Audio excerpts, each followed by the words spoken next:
Welcome to the PrivacyCast, the Data Privacy Podcast. We bring to you the season 1, and season 1 is all about technology. In here, you will understand the technology that runs data privacy. I'm your host Akarsh, and let us welcome Saiman Shetty.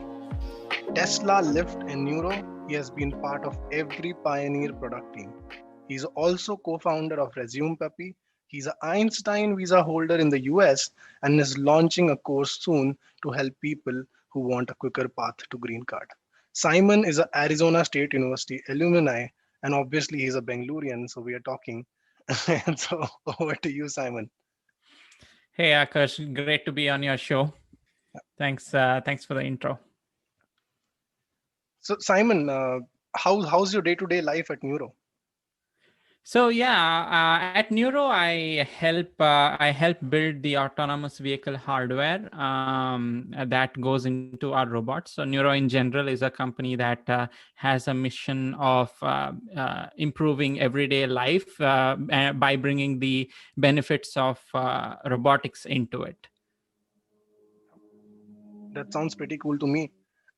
What is privacy to you? And especially in driverless cars where we are coming from right now.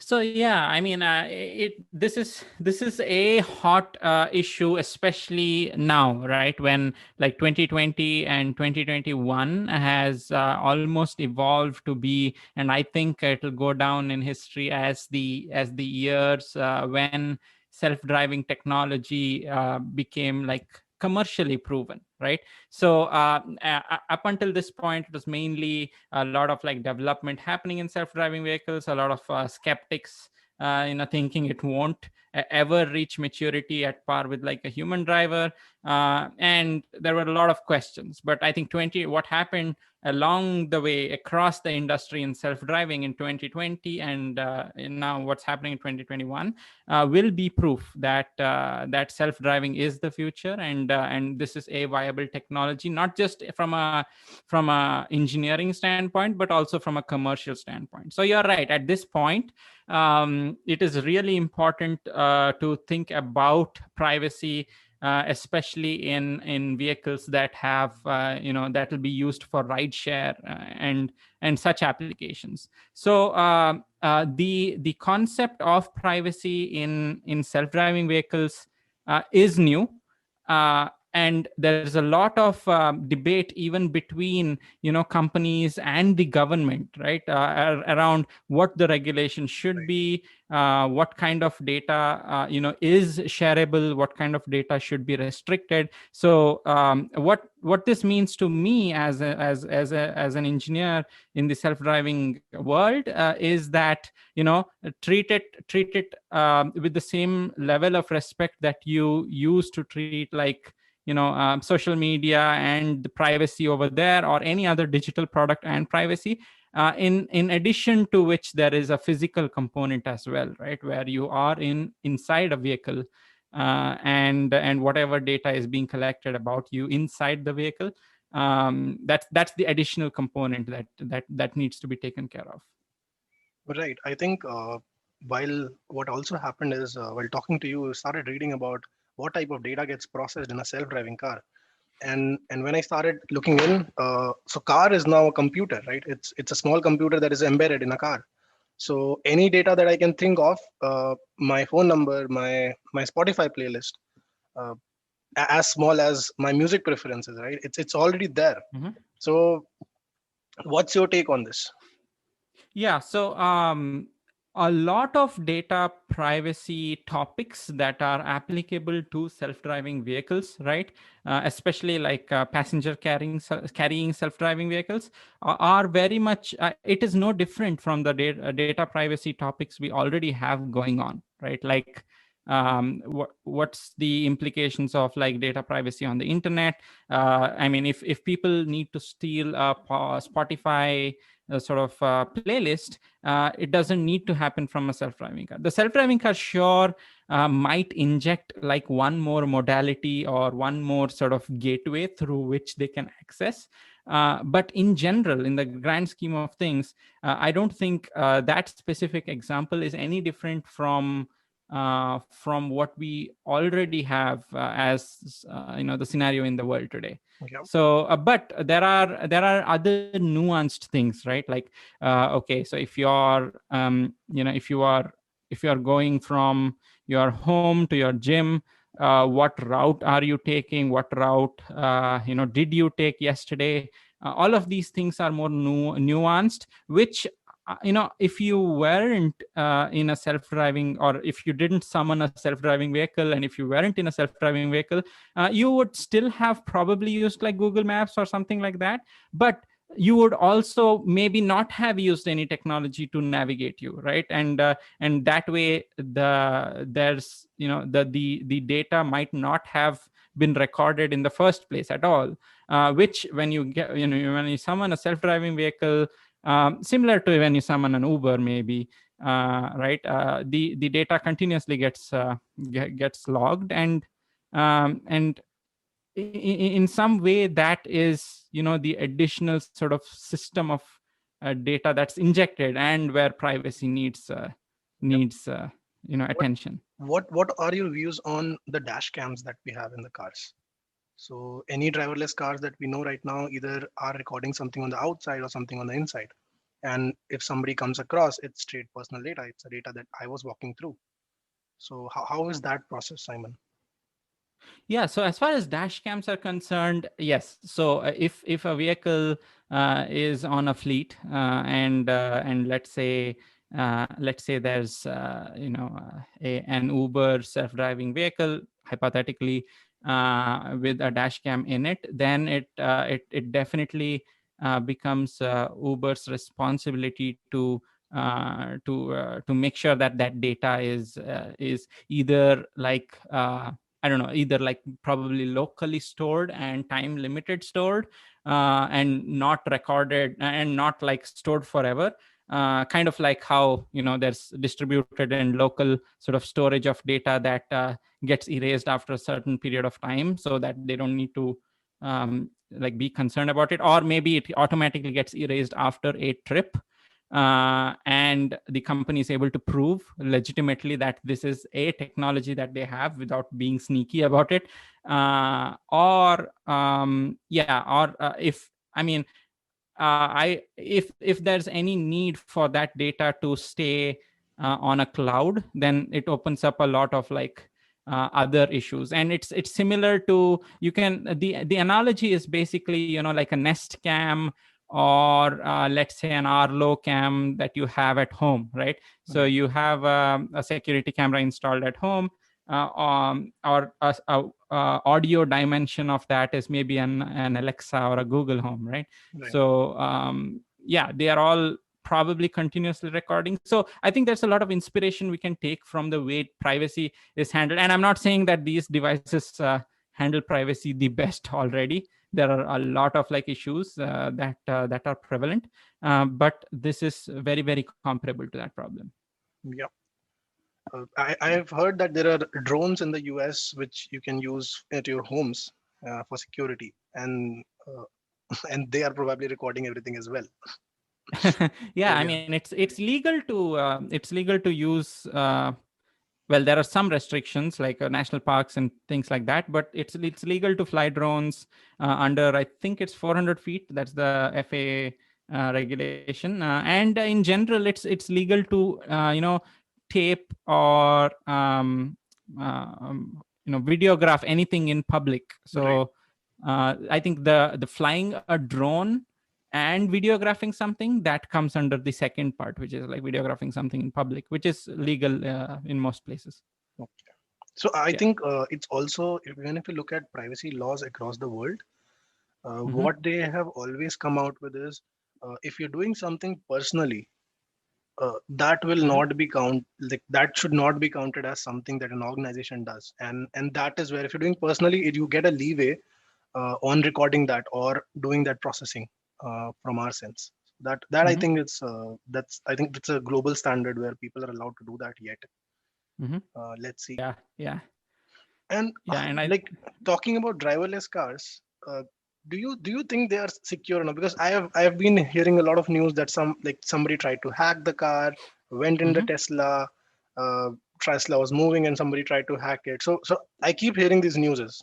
So what do you think? Are they secure enough? Yeah, so there's been, like, in general, and again, I'm also quoting the news here, right? I'm not quoting any sort of specific Tesla specific proprietary information, but yeah, it is common. Like, you've seen it in the news that um, someone sort of hacked into the powertrain of the vehicle to unlock, maybe that 10 extra miles that are that are like software locked in the vehicle, or maybe to unlock an extra top speed in their vehicle. So these are all like examples where they sort of hacked their own vehicle's powertrain to unlock a bunch of things, right? But even in general, so in a connected car environment, so there are a lot of, if done right, and I think Tesla is doing a lot of things right. Right. If done right, I think the whole concept of a connected car does more good than harm. And the reason is this, right? Let's say you have a car and someone steals your vehicle, right? And what if you had an ability to just call your car company up, and the car company would either locate the car because they have constant access, or you have constant access to that information through a app, and you go one step ahead, and the network that the vehicle is on allows your you know company, the car company, um, to log into the vehicle and remotely disable the powertrain, right? And at that point the car is immobilized, and the person who has like stolen your car is stuck in the middle of nowhere. So yeah, so that's a huge asset when it comes to um, you know preventing theft and adding a layer of security than like removing a layer of security. So but it also comes with the fact that, hey, this car is connected in the first place, so there can be bad guys who can access it. And it's up to the people who make these cars to make sure that it's as hard for the bad guys to make it into the vehicle as possible. Right. I think we have been doing a lot of penetration testings and trying to understand uh, Hmm. if anything is hackable or not. But I think this is a game that will forever go on, right? Because if there is a good guy who's trying to secure things, and there is a bad guy Yep. who's trying to break things, so and the game will always be on because somebody will find a way to crack it. Yep. And imagine the again, like imagine the amount of like opportunity this opens up for like penetration testers who have to understand how, like, what the vulnerabilities are, right, in a self-driving vehicle. So that is what's really exciting about, like, even entering that field of study. Yeah. Yeah. We're talking a Yeah. lot that car is talking to the internet, but what happens if there is no internet? Let's just say that for another 10 miles, I'm sitting in this car, and then there's no network in my area. So what happens? So so there are some amount of safeguards that are usually put on it, right? And it's called, there are a couple ways of dealing with it. It's called fail safe and fail operational, right? So fail safe is an environment where you lost your network, and whatever mapping system you have on board has not mapped that area in the past, so it doesn't know necessarily where it is in the world, or it doesn't necessarily sort of have enough information, or have the neural nets don't have enough training to navigate it successfully through that scenario, right? If that is the case, then there's the fail safe that the vehicles can use, which basically means pull over to the side of the road, turn the blinkers on and stop, right? And maybe prompt a support call or a 911 call or something like that. Right. And 911 calls are usually sort of routed through the satellite, so that's a different area there that we are entering. Anyway, so the fail operational part is, if the car loses data connection and it loses certain modalities of its navigation, right? Okay, so I depend on X, Y, and Z to navigate, and I lose, let's say, X, and I still have Y and Z, and the Y and Z can be, something like, okay, at the point I lost that navigation capability, I know that my next possible turn was like 10 miles away, right, on a highway. In that case, what I can do is use my sensing modalities locally that I have. Like I can use my camera, I can use my radar, I can use my lidar if it's there, and keep navigating according to the last sort of recorded, uh, uh, you know, um, direction, and then like expose myself to the possibility of regaining network, or fail safe after a certain amount of time, if I don't get network. So there are a lot of ways. It's not like a very binary situation. There's a lot of ways where it can sort of, there's a lot of wiggle room, so to speak, to engineer this around this in this specific problem. So one of the things that Elon Musk was publicly telling as well was, an ideal self-driving car would not need training on all roads, right? Mapping of all roads. What it needs is an ability to autonomously navigate even when it is the first time traveling through that road.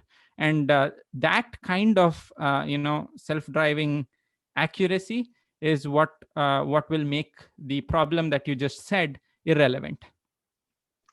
Yep, I think, and that's important also, because this is a question that, that first question that comes to my mind is always about my security.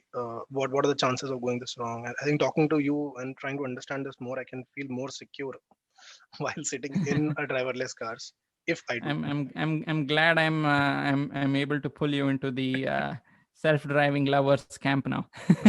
Definitely, I think Elon Musk did some work over there in past few years. Yeah. Yeah.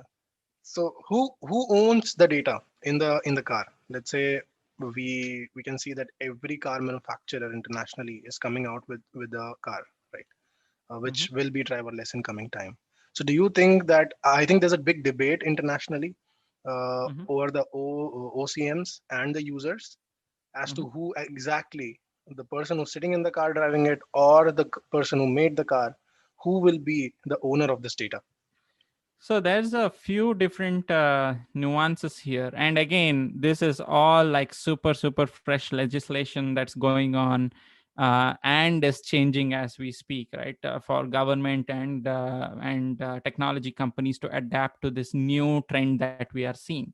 So to answer that question specifically, there are a few different specific scenarios. So let's say there is a fully self-driving vehicle, and there are like, you know gigabytes of data that are collected from a self-driving vehicle, right? And most of it will be in the form of external sort of footage, and sensor input data, and basically the telemetrics of the vehicle. There's a lot of such things that gets collected. The smaller subset of data that also will get might get collected if implemented, is what we just chatted about, right? Which is the inward facing dash cam footage of customers or passengers in the vehicle, stuff like that. So I'm going to talk a little bit on both the aspects. So the outward facing data that is collected in a self-driving vehicle, uh, I so that is used and stored and owned by like companies, like Waymo, Tesla. Like there are a ton of companies, if you name them, and they own that data, and that is their strong point, right? That's their strength, where they use that to train their algorithms, and that's basically what makes them good over time in terms of self-driving. So that kind of data is owned by the companies. Now, there's this other type of data, which is the customer data, or the passenger footage data that you see, right?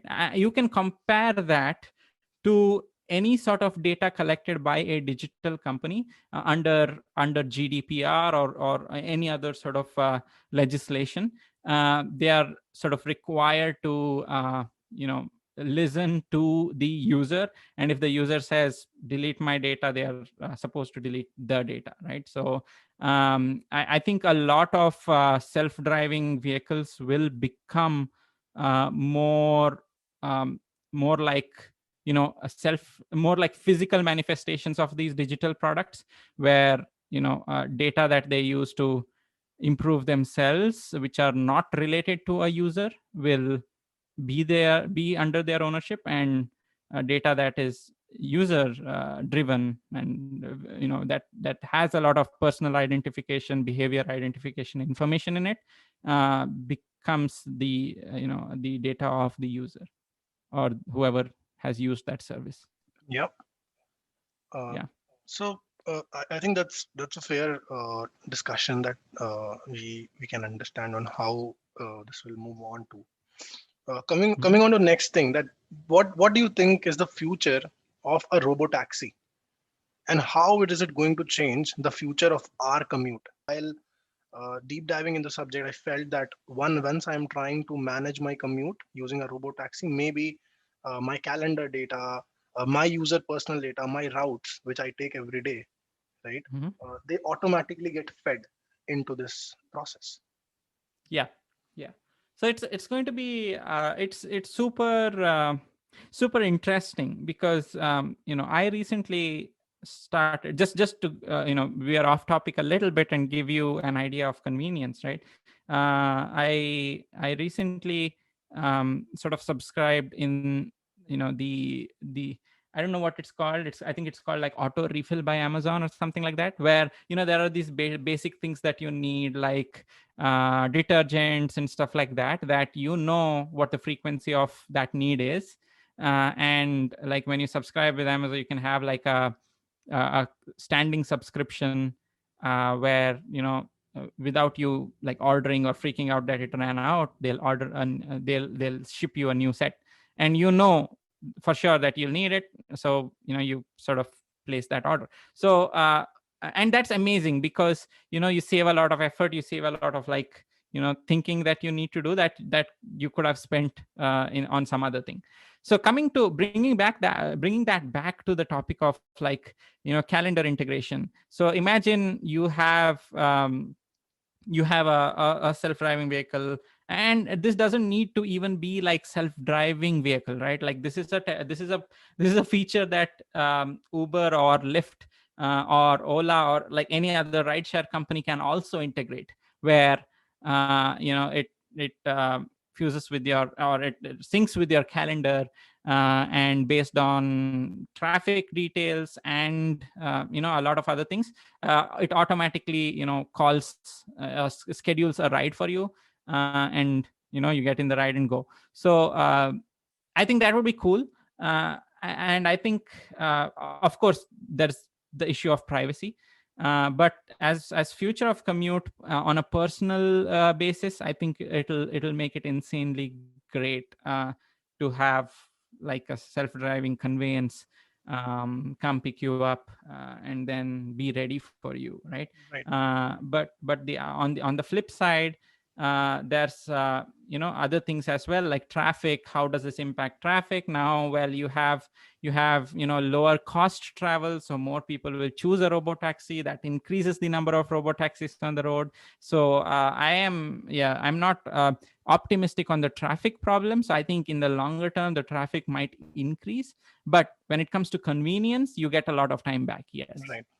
Definitely. I think that Yeah. the discussion of convenience versus privacy Yeah. is actually helps us understand that at some point in time we have to let that data go, and also because it is helping us, we cannot just Hmm. always ask about more privacy. We also have to move on and try to understand, by some privacy we let go and some convenience we Yep. let in.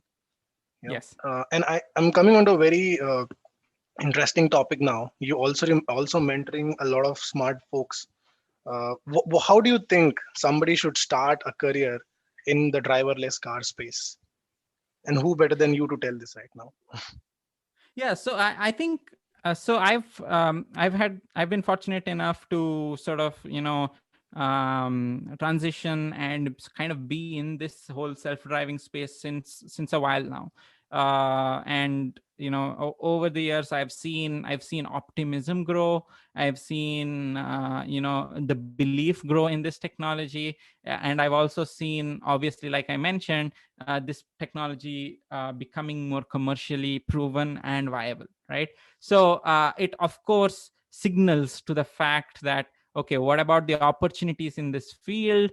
Who actually can pursue a career in self-driving and things like that. So I mean, whenever anyone asks me that question, the one thing I say for sure is that there is no one specific field of engineers, or whoever it is, that self-driving only needs, right? Self-driving is a general area which is an entire sort of field of business that will need a ton of people. Unlike digital products, which needs majorly software engineers, maybe data analysts, self-driving is an area where you need mechanical engineers to build the vehicles. You need electrical engineers to, like, design the computes and the sensors and all sorts of things between the sensor and the actuator on the vehicle. You need different approaches to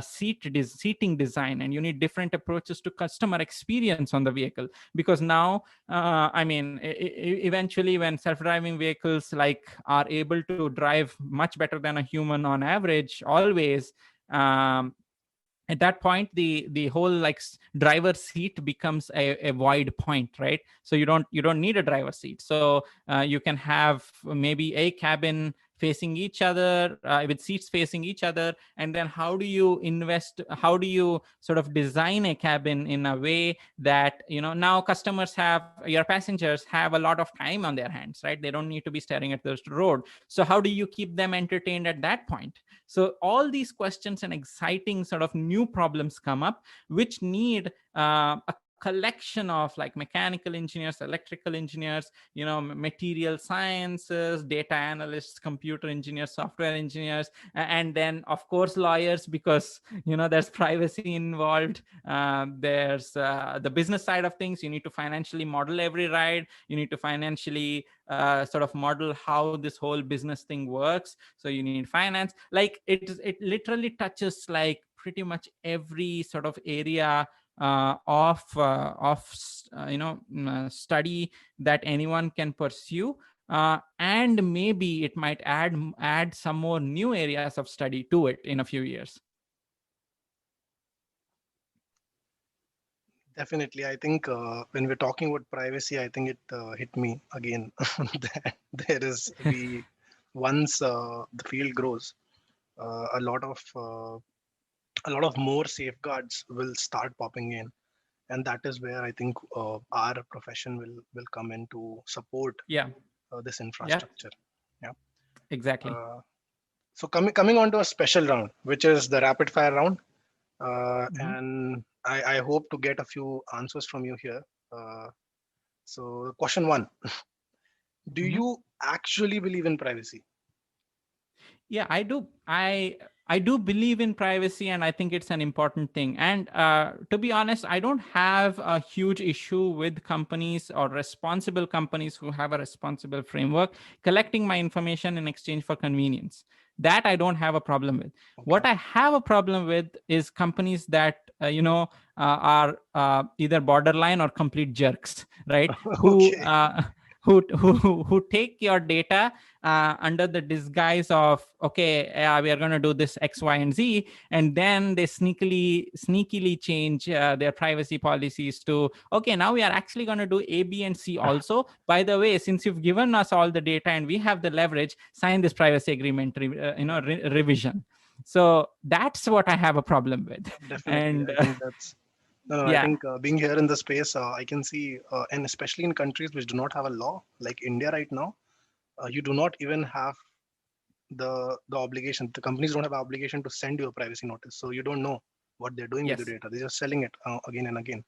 So coming on to the Yeah. next special question. What is your Facebook password? It would be better if you can spell it out slowly. So it's very interesting. We are having this chat about privacy, and my Facebook password once was literally Facebook password. Okay. Okay, that helps. Once, That helps. That yeah. counts in dark web still. Don't try it now. Yeah, Yeah, but definitely. So what? yeah, So this is a question. I think this will try to pop up a good answer. I feel. What happens? Right. We talked about driverless cars. We talked about so many iterations. What happens if it rains? Right. If I am in a driverless car going somewhere, what will happen if a rain starts? okay. So if it rains on a self-driving vehicle, again, that's an interesting problem that a lot of people are trying to solve. I, Where I hope this through this medium of conversation we can probably reach out to them and remind them that it's very important to make sure that if it rains they should have some technology behind it, right? yeah, there are I mean, the overall premise here is to not depend on, I mean, there's a lot of science to this, but in general the overall premise is to not depend on one particular sensing modality, right? Like you have different types of sensors that compensate for rain, and that perform well in the rain. And a simple example of that is if you have thermal cameras, or if you have like radar or some sensing modality that is not dependent on like clear visual sort of Right, visibility. That's right, one. And the other interesting thing here is that rain also impacts a lot of uh, the dynamics and the sort of vehicle model when it comes to the motion of the vehicle, right? So now suddenly the roads are slippery, you can't brake as hard, you can't steer as rapidly, you lose the agility, so you have to compensate by reducing the speed. So the entire vehicle model that you design the controls for gets changed. right, And understanding that is also really important. So I mean, most people think that it's just the sensors that get affected. No, it's your entire behavior, like when you drive as a human in a vehicle when it rains, is of course you can't see things, so you try to perceive things in a much more sort of in a nuanced way. But right, you also are careful with the controls, right? You don't yeah, do you don't slam your brakes unless needed, and you don't go super fast when it's raining. right. Yeah. So thank you, Simon, for your time. uh, to know more about Simon's work, follow him over LinkedIn and Instagram at the rate Simon Shetty, or just visit his website simonshetty.com. Yes, it's SAIMAN, simonshetty.com. And stay tuned to know more about technology that runs data privacy at the rate PrivacyCast.